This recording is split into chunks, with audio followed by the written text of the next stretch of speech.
ওম শান্তি। আজিৰ তাৰিখ 18 জুলাই 2025 বৰ্ষ।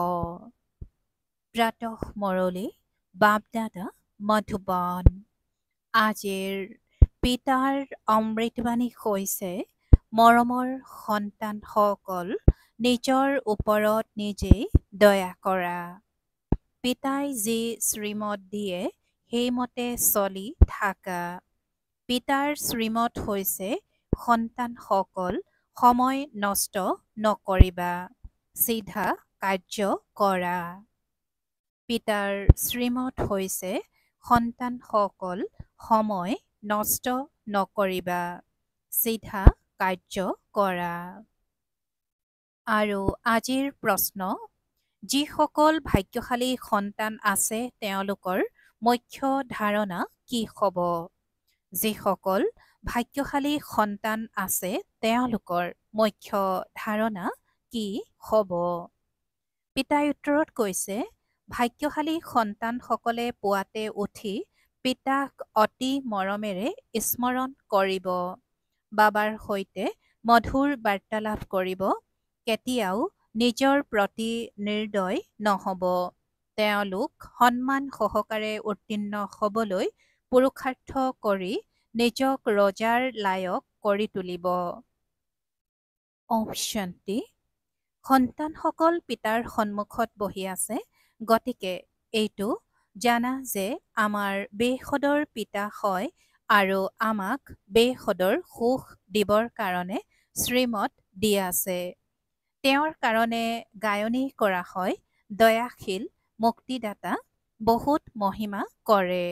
পিতাই কয়, কেৱল মহিমাৰো কথা নহয়, পিতাৰতো কৰ্তব্য হৈছে সন্তানসকলক মত দিয়া।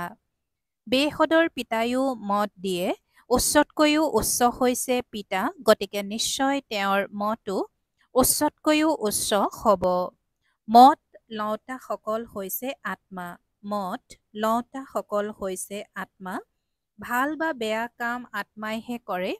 এই সময়ত জগতে ৰাৱণৰ মত পায়, তোমালোক সন্তানসকলে ৰামৰ মত পোৱা। ৰাৱণৰ মতত নিৰ্দয় হৈ ওলোটা কাম কৰে।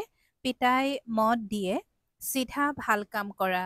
সকলোতকৈ ভাল কাম হৈছে নিজৰ ওপৰত দয়া কৰা। তোমালোকে জানা যে আমি আত্মাসকল শতপ্ৰধান আছিলো, বহুত সুখী আছিলো, আকৌ ৰাৱণৰ মত পোৱাৰ বাবে তোমালোক তমোপ্ৰধান হৈ গলা। এতিয়া পুনৰ পিতাই মত দিয়ে যে প্ৰথমতে পিতাৰ স্মৃতিত থাকা, এতিয়া নিজৰ ওপৰত দয়া কৰা, এয়া মত দিয়ে। পিতাই দয়া নকৰে, পিতাইতো শ্ৰীমত দিয়ে যে এইটো কৰা। নিজৰ ওপৰত নিজেই দয়া কৰা, নিজক আত্মা বুলি বুজি নিজৰ পতিত পাৱন পিতাক স্মৰণ কৰা, তেতিয়া তোমালোক পাৱন হৈ যাবা। পিতাই ৰায় দিয়ে, তোমালোক পাৱন কেনেকৈ হবা? পিতাহে পতিতক পাৱন কৰি তোলোতা হয়, তেওঁ শ্ৰীমত দিয়ে। যদিহে তেওঁৰ মতত নচলে তেন্তে নিজৰ প্ৰতিয়েই নিৰ্দয় হয়। পিতাই শ্ৰীমত দিয়ে যে সন্তানসকল, সময় নষ্ট নকৰিবা। এইটো পাঠ দৃঢ় কৰি লোৱা যে আমি আত্মা। শৰীৰ নিৰ্বাহৰ অৰ্থে লাগিলে পেছাগত কাম কাজ আদি কৰা, তথাপি সময় উলিয়াই মুক্তি অৰ্থাৎ যুক্তি ৰচা। পিতাই কৈছে যে যদিহে তেওঁৰ মতত নচলে তেন্তে নিজৰ প্ৰতিয়েই নিৰ্দয় হয়। পিতাহে পতিতক পাৱন কৰি তোলোতা হয়, তেওঁ শ্ৰীমত দিয়ে, যদিহে তেওঁৰ মতত নচলে তেন্তে নিজৰ প্ৰতিয়েই নিৰ্দয় হয়। পিতাই শ্ৰীমত দিয়ে যে সন্তানসকল, সময় নষ্ট নকৰিবা। এইটো পাঠ দৃঢ় কৰি লোৱা যে আমি আত্মা। শৰীৰ নিৰ্বাহৰ অৰ্থে লাগিলে পেছাগত কাম কাজ আদি কৰা, তথাপি সময় উলিয়াই যুক্তি ৰচা। কাম কৰোঁতে আত্মাৰ বুদ্ধি পিতাৰ ফালে থকা উচিত। যেনেকৈ প্ৰেমিক প্ৰেমিকায়ো কামটো কৰে নহয়, দুয়ো ইজন সিজনৰ প্ৰেমাস্পদ। ইয়াত এনেকুৱা নহয়। তোমালোকে ভক্তিমাৰ্গতো স্মৰণ কৰা। কোনোৱে কয়, কেনেকৈ স্মৰণ কৰোঁ? আত্মা পৰমাত্মাৰ ৰূপ কি, যাক স্মৰণ কৰিম? কিয়নো ভক্তি মাৰ্গতটো গোৱা হয় যে পৰমাত্মা নাম ৰূপৰ পৰা উদ্ধত। ভক্তি মাৰ্গতটো গোৱা হয় যে পৰমাত্মা নাম ৰূপৰ পৰা উদ্ধত। কিন্তু এনেকুৱা নহয়। এনেকৈ কয়ো যে ভ্ৰুকুটিৰ সোঁমাজত আত্মা তৰাৰ দৰে আছে, তেন্তে আকৌ কিয় কোৱা আত্মা কি? আত্মাক চাব নোৱাৰি। আত্মাটো হৈছেই জনা বস্তু। আত্মাক জানিব পৰা যায় আৰু পৰমাত্মাকো জানিব পৰা যায়। আত্মা অতি সূক্ষ্ম বস্তু, জোনাকী পৰুৱাতকৈও সূক্ষ্ম। শৰীৰৰ পৰা কেনেকৈ ওলাই যায় গমেই পোৱা নাযায়। আত্মা আছে, সাক্ষাৎকাৰ হয়। আত্মাৰ দৰ্শন হ'ল, তাৰ পৰা কি হ'ল? আত্মাটো তৰাৰ দৰে সূক্ষ্ম। নিজক আত্মা বুলি বুজি পিতাক স্মৰণ কৰা। যেনেকুৱা আত্মা তেনেকুৱা পৰমাত্মাও আত্মা। কিন্তু পৰমাত্মাক কোৱা হয় পৰম আত্মা। তেওঁ জন্ম মৃত্যুত নাহে। পৰমাত্মাক কোৱা হয় পৰম আত্মা আৰু তেওঁ জন্ম মৃত্যুত নাহে। আত্মাক পৰম বুলি তেতিয়া কোৱা হয় যেতিয়া জন্ম মৃত্যু ৰহিত হয়। বাকী মুক্তিধামলৈতো সকলোৱে পবিত্ৰ হৈ যাব লাগে। যিসকলৰ মুখ্য ভাৱৰীয়াৰ ভূমিকা আছে তেওঁলোকৰ মাজতো ক্ৰমানুসৰি থাকে। আত্মাসকল ক্ৰমানুসৰিতো হয়ে নহয়। নাটকততো কোনোবা বেছি দৰমহা পোৱা আৰু কোনোবা কম পোৱা থাকে। লক্ষ্মীনাৰায়ণৰ আত্মাক মনুষ্য আত্মাসকলতকৈ শ্ৰেষ্ঠ বুলি কোৱা হ'ব। তথাপিও পিতাই কৈছে যে নাটকতো কোনোবা বেছি দৰমহা পোৱা কোনোবা কম পোৱা থাকে। লক্ষ্মীনাৰায়ণৰ আত্মাক মনুষ্য আত্মাসকলতকৈ শ্ৰেষ্ঠ বুলি কোৱা হ'ব। যদিও পবিত্ৰটো সকলোৱে হয়, তথাপি ক্ৰমানুসৰি ভূমিকা আছে। কোনোবা মহাৰজা, কোনোবা দাসী, কোনোবা প্ৰজা। তোমালোক ভাৱৰীয়া এইটো জানা যে এই দেৱতাসকল ক্ৰমানুসৰি হয়। ভাল পুৰুষাৰ্থ কৰিলে উচ্চ আত্মা হবা, উচ্চ পদ পাবা। তোমালোকৰ স্মৃতি উদয় হৈছে যে আমি কেনেকৈ 84 জন্ম ললো। এতিয়া পিতাৰ ওচৰলৈ যাব লাগে। সন্তানসকলৰ এইটো আনন্দও আছে আৰু নিচাও আছে। সকলোৱে কয় আমি নৰৰ পৰা নাৰায়ণ বিশ্বৰ মালিক হ'ম। তেনেহলেতো নিশ্চয় এনেকুৱা পুৰুষাৰ্থ কৰিব লাগে। পুৰুষাৰ্থ অনুযায়ী ক্ৰমানুসৰি পদ পায়। সকলোৰে ক্ৰমানুসৰি ভূমিকা প্ৰাপ্ত হৈছে। এই ড্ৰামাখন পূৰ্ব নিৰ্ধাৰিত। এতিয়া পিতাই তোমালোকক শ্ৰেষ্ঠ মত দিয়ে। যিকোনো প্ৰকাৰে পিতাক স্মৰণ কৰা, তেতিয়া বিকৰ্ম বিনাশ হ'ব। গতিকে তোমালোক তমোপ্ৰধানৰ পৰা সতোপ্ৰধান হৈ যোৱা। পাপৰ বোজাটো শিৰত বহুত আছে। সেয়া যিকোনো প্ৰকাৰে ইয়াত সমাপ্ত কৰিব লাগে। তেতিয়াহে আত্মা পবিত্ৰ হ'ব। তমোপ্ৰধানো তোমালোক আত্মাই হৈছা, গতিকে সতোপ্ৰধানো আত্মাই হ'ব লাগে। এই সময়ত সকলোতকৈ বেছি কঙাল ভাৰতেই। এই খেলখনেই হৈছে ভাৰতক লৈ। বাকী তেওঁলোকতো কেৱল ধৰ্ম প্ৰতিষ্ঠা কৰিবলৈ আহে। পুনৰ্জন্ম লৈ লৈ অন্তিমত সকলো তমোপ্ৰধান হয়। স্বৰ্গৰ মালিক তোমালোক হোৱা। এইটো জানা যে ভাৰত বহুত উচ্চ দেশ আছিল। এতিয়া কিমান গৰীবকে সকলোৱে সহায় কৰে। প্ৰত্যেক কথাতেই ভিক্ষা মাগিয়েই থাকে। আগতেতো বহুত খাদ্যশস্য ইয়াৰ পৰা গৈছিল আৰু এতিয়া গৰীব হৈ গ'ল। সেয়েহে উভতাই লোৱাৰ সেৱা চলি আছে। যি লৈ গ'ল সেয়া ধাৰত পাই থকা হৈছে।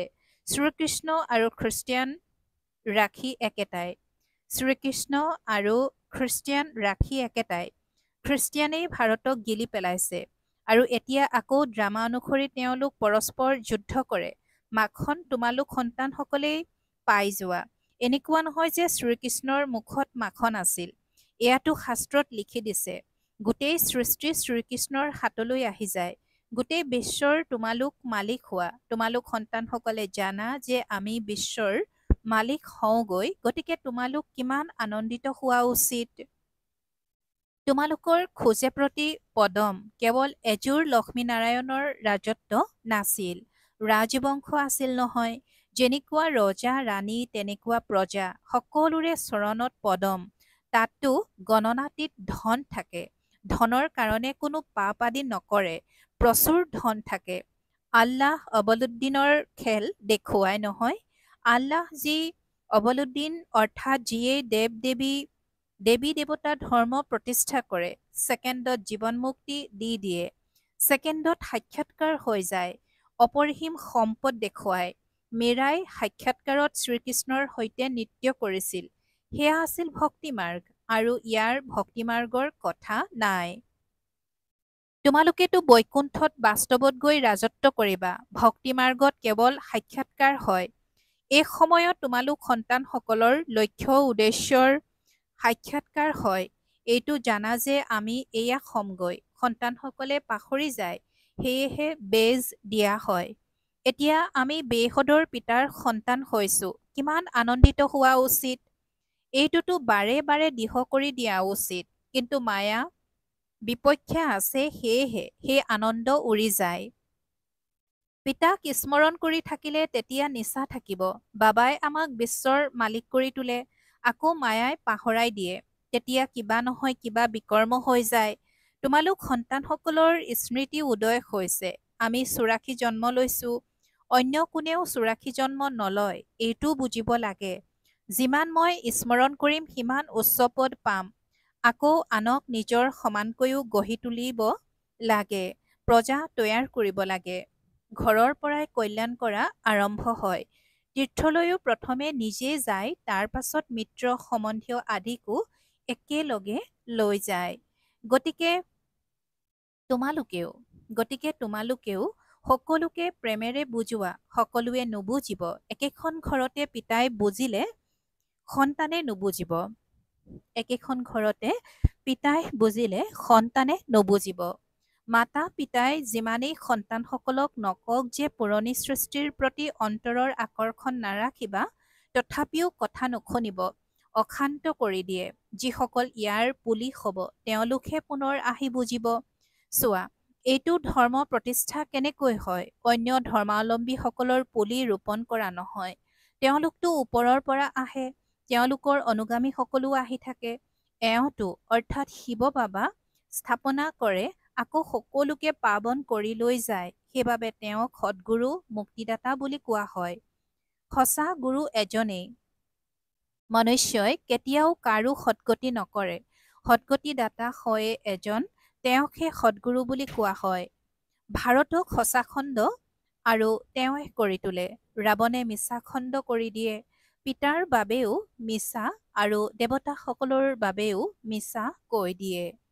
সেইবাবে পিতাই কয়, বেয়া নুশুনিবা, ইয়াক কোৱা হয় বেশ্যালয়। সত্যযুগ হৈছে শিৱালয়। মনুষ্যই বুজি পায় জানো? তেওঁলোকতো নিজৰ মততহে চলে। কিমান হাই কাজিয়া চলি থাকে। সন্তানে মাকক, স্বামীয়ে স্ত্ৰীক মাৰিবলৈও কুণ্ঠাবোধ নকৰে। এজনে আনজনক কাটি থাকে। সন্তানে যদি দেখে যে পিতাকৰ ওচৰত বহুত ধন আছে, নিদিয়ে, তেন্তে মাৰিবলৈও কুণ্ঠাবোধ নকৰে। কেনেকুৱা লেতেৰা সৃষ্টি। এতিয়া তোমালোক কি হৈ আছা? এয়া তোমালোকৰ লক্ষ্য উদ্দেশ্য থিয় হৈ আছে। তোমালোকেতো কেৱল কৈছিলা, হে পতিত পাৱন আহি আমাক পাৱন কৰি তোলক। এনেকৈ কৈছিলা জানো যে বিশ্বৰ মালিক কৰি তোলক? ঈশ্বৰ পিতাইতো স্বৰ্গ স্থাপনা কৰে, তেন্তে আমি স্বৰ্গত কিয় নাই? ৰাৱণে আকৌ তোমালোকক নৰকবাসী কৰি দিয়ে। কল্পৰ আয়ুস লাখ লাখ বছৰ বুলি কৈ দিয়া বাবে পাহৰি গৈছে। পিতাই কয়, তোমালোক স্বৰ্গৰ মালিক আছিলা, এতিয়া পুনৰ চক্ৰ পৰিক্ৰমা কৰি নৰকৰ মালিক হৈছা। এতিয়া পুনৰ পিতাই তোমালোকক স্বৰ্গৰ মালিক কৰি তোলে। এনেকৈ কয়ও, মৰমৰ আত্মাসকল, সন্তানসকল, পিতাক স্মৰণ কৰা, তেতিয়া তোমালোক তমোপ্ৰধানৰ পৰা শতোপ্ৰধান হৈ যাবা। তমোপ্ৰধান হ'বলৈ আধা কল্প লাগিল, বৰঞ্চ গোটেই কল্প বুলি ক'ব পাৰা, কিয়নো কলাটো কম হৈ গৈ থাকে। এই সময়ত কোনো কলা নাই। এনেকৈ কয়, মোৰ নিৰ্গুণীৰ কোনো গুণ নাই। ইয়াৰ অৰ্থ কিমান স্পষ্ট। ইয়াত আকৌ নিৰ্গুণ বালকৰ সংস্থাও আছে। বালকসকলৰ কোনো গুণ নাই, নহলেতো বালকক মহাত্মাতকৈও উচ্চ বুলি কোৱা হয়। সিহঁতে বিকাৰৰ বিষয়েও গম নাপায়, মহাত্মাসকলতো বিকাৰৰ বিষয়ে জ্ঞাত। গতিকে শব্দবোৰো কিমান ভুলকৈ কয়। মায়াই একেবাৰে ভ্ৰষ্টাচাৰী কৰি তোলে। গীতা পঢ়েও কয়ও যে ভগৱানো বাছ, কাম মহাশত্ৰু। ই আদি মধ্য অন্ত দুখ দিওঁতা হয় তথাপিও পবিত্ৰ হোৱাৰ ক্ষেত্ৰত কিমান বাধাৰ সৃষ্টি কৰে। সন্তানে বিবাহ নকৰিলে কিমান দুষ্ট হৈ যায়। পিতাই কয়, তোমালোক সন্তানসকল শ্ৰীমতত চলিব লাগে। যিসকল ফুল হ'বলগীয়া নহয়, যিমানেই নুবুজোৱা কিয় কেতিয়াও নামানিব। ক'ৰবাত যদি সন্তানে কয়, মই বিবাহ নকৰোঁ, তেন্তে মাতা পিতাই কিমান অত্যাচাৰ কৰে। পিতাই কয়, যেতিয়া জ্ঞানযজ্ঞ ৰচনা কৰোঁ তেতিয়া অনেক প্ৰকাৰৰ বাধা বিঘিনি আহে, তিনিপদ ভূমিও নিদিয়ে। তোমালোকে কেৱল পিতাৰ মতত স্মৰণ কৰি পবিত্ৰ হোৱা। অন্য কোনো কষ্ট নাই। কেৱল নিজক আত্মা বুলি বুজি পিতাক স্মৰণ কৰা। যেনেকৈ তোমালোক আত্মাসকলে এই শৰীৰত অৱতৰিত হোৱা, তেনেকৈ পিতাও অৱতৰিত হয়। তেন্তে আকৌ কাছ অৱতাৰ, মৎস্য অৱতাৰ কেনেকৈ হ'ব পাৰে? কিমান গালি দিয়ে। কয়, কণ কণত ভগৱান আছে। পিতাই কয়, মোৰ আৰু দেৱতাসকলৰ গ্লানি কৰে। মই আহিবলগীয়া হয়। আহি তোমালোক সন্তানসকলক পুনৰ উত্তৰাধিকাৰ দিওঁ। মই উত্তৰাধিকাৰ দিওঁ। ৰাৱণে অভিশাপ দিয়ে, এয়া খেল। যিয়ে শ্ৰীমতত নচলে, তেন্তে বুজা যায় যে তেওঁৰ ভাগ্য ইমান উচ্চ নহয়।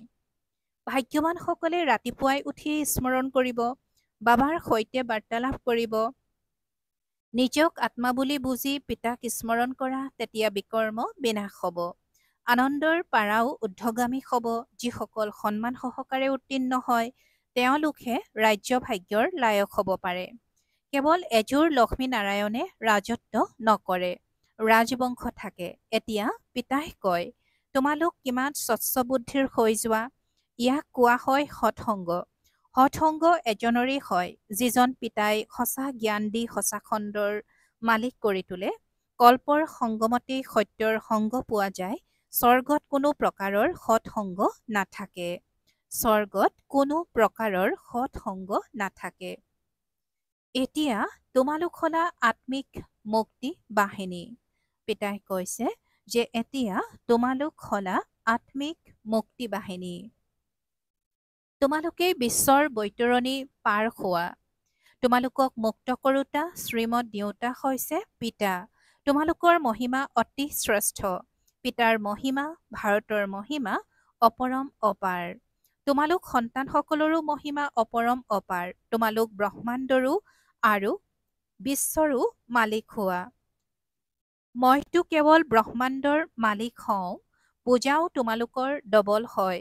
মইতো দেৱতা নহওঁ যে ডবল পূজা হ'ব। তোমালোকৰ মাজতো ক্ৰমানুসৰি বুজি পায় আৰু আনন্দেৰে আহি পুৰুষাৰ্থ কৰে। পঢ়াত কিমান পাৰ্থক্য আছে। সত্যযুগত লক্ষ্মীনাৰায়ণৰ ৰাজত্ব চলে, তাত পৰামৰ্শদাতা নাথাকে। লক্ষ্মী নাৰায়ণ, যাক ভগৱান ভগৱতী বুলি কোৱা হয়, তেওঁলোকে আকৌ পৰামৰ্শদাতাৰ পৰা মতামত ল'ব জানো? যেতিয়া পতিত ৰজা হয়, তেতিয়া পৰামৰ্শদাতা আদি ৰাখে। এতিয়াতো হৈছে প্ৰজাৰ ওপৰত প্ৰজাৰ ৰাজ্য। তোমালোক সন্তানসকলৰ এই পুৰণি সৃষ্টিৰ প্ৰতি বৈৰাগ্য জন্মিছে। জ্ঞান, ভক্তি, বৈৰাগ্য। জ্ঞান কেৱল আত্মিক পিতাইহে শিকায়, অন্য কোনেও শিকাব নোৱাৰে। পিতাহে পতিত পাৱন সকলোৰে সদ্গতি দাতা হয়। জ্ঞান কেৱল আত্মিক পিতাইহে শিকায়, অন্য কোনেও শিকাব নোৱাৰে। পিতাহে পতিত পাৱন সকলোৰে সদ্গতিদাতা হয়। ভাল বাৰু। অতি মৰমৰ কল্পৰ পাছত পুনৰাই মিলিত হোৱা সন্তানসকলৰ প্ৰতি মাতা পিতা বাপ দাদাৰ স্নেহপূৰ্ণ স্মৰণ আৰু সুপ্ৰভাত। আত্মিক পিতাৰ আত্মিক সন্তানসকলৰ প্ৰতি নমস্কাৰ আৰু আত্মিক সন্তানসকলৰ আত্মিক মাত পিতা আৰু বাপ দাদাৰ প্ৰতি স্নেহপূৰ্ণ স্মৰণ আৰু সুপ্ৰভাত আৰু নমস্কাৰ নমস্কাৰ নমস্কাৰ। আৰু আজিৰ ধাৰণৰ বাবে মুখ্য সাৰ প্ৰথমতে পিতাৰ স্মৃতিৰ লগতে নিজৰ সমানকৈ গঢ়ি তোলাৰ সেৱাও কৰিব লাগে। ঘৰৰ পৰাই কল্যাণ কৰা আৰম্ভ হয়। সকলোকে মৰমেৰে বুজাব লাগে। দ্বিতীয়তে এই পুৰণি সৃষ্টিৰ পৰা বেসদৰ বৈৰাগী হ'ব লাগে। বেয়া নুশুনিবা, বেয়া নাচাবা। সেই বেহদৰ পিতাৰ সন্তান হওঁ, তেওঁ আমাক অপৰিসীম সম্পদ দিয়ে, এইটো আনন্দত থাকিব লাগে। আৰু আজিৰ পিতাৰ বৰদান, প্ৰতিটো সংকল্প, বাণী আৰু কৰ্ম ফলদায়ক কৰি তোলোতা আত্মিক প্ৰভাৱশালী হোৱা। প্ৰতিটো সংকল্প, বাণী আৰু কৰ্ম ফলদায়ক কৰি তোলোতা আত্মিক প্ৰভাৱশালী হোৱা। আৰু আজিৰ বৰদানৰ ব্যাখ্যা, যেতিয়া কাৰোবাৰ সম্পৰ্কত আহা, তেতিয়া তেওঁৰ প্ৰতি মনৰ ভাৱনা, স্নেহ, সহযোগ আৰু কল্যাণৰ প্ৰভাৱশালী হওক। প্ৰতিষাৰ বাণী কাৰোবাক সাহস উল্লাস দিয়াৰ প্ৰভাৱশালী হওক। প্ৰতিষাৰ বাণী কাৰোবাক সাহস উল্লাস দিয়াৰ প্ৰভাৱশালী হওক। সাধাৰণ কথা বাৰ্তাত যাতে সময় গুচি নাযায়, এনেকৈ প্ৰতিটো কৰ্ম ফলদায়ক হওক, নিজৰ প্ৰতিয়ে হওক বা আনৰ প্ৰতিয়ে হওক, পৰস্পৰেও সকলো ৰূপত প্ৰভাৱশালী হোৱা, সেৱাত আত্মিক প্ৰভাৱশালী হোৱা, তেতিয়া পিতাক প্ৰত্যক্ষ কৰাৰ নিমিত্ত হ'ব পাৰিবা। সেৱাত আত্মিক প্ৰভাৱশালী হোৱা, তেতিয়া পিতাক প্ৰত্যক্ষ কৰাৰ নিমিত্ত হ'ব পাৰিবা। আৰু আজিৰ শ্লোগান, এনেকুৱা শুভ চিন্তক মনি হোৱা, যাতে তোমালোকৰ কিৰণে বিশ্বক উদ্ভাসিত কৰি থাকে। এনেকুৱা শুভ চিন্তক মনি হোৱা, যাতে তোমালোকৰ কিৰণে বিশ্বক উদ্ভাসিত কৰি থাকে। ওম শান্তি। আৰু আজিৰ অব্যক্ত সংকেত, সংকল্প শক্তি জমা কৰি শ্ৰেষ্ঠ সেৱাৰ নিমিত্ত হোৱা। সংকল্প শক্তি জমা কৰি শ্ৰেষ্ঠ সেৱাৰ নিমিত্ত হোৱা। সময় অনুসৰি শীতলতাৰ শক্তিৰে সকলো পৰিস্থিতি নিজৰ সংকল্পৰ গতি, বাণী শীতল আৰু ধৈৰ্যশীল কৰি তোলা। যদি সংকল্পৰ গতি তীব্ৰ হয়, তেন্তে বহুত সময় ব্যৰ্থত যাব। নিয়ন্ত্ৰণ কৰিব নোৱাৰিবা, সেইকাৰণে শীতলতাৰ শক্তি ধাৰণ কৰি লোৱা, তেতিয়া ব্যৰ্থৰ পৰা হাত সাৰি যাবা। এই কিয় কি এনেকুৱা নহয় তেনেকুৱা, এই ব্যৰ্থৰ তীব্ৰ গতিৰ পৰা মুক্ত হৈ যাবা। এই কিয় কি এনেকুৱা নহয় তেনেকুৱা, এই ব্যৰ্থৰ তীব্ৰ গতিৰ পৰা মুক্ত হৈ যাবা। ওম শান্তি।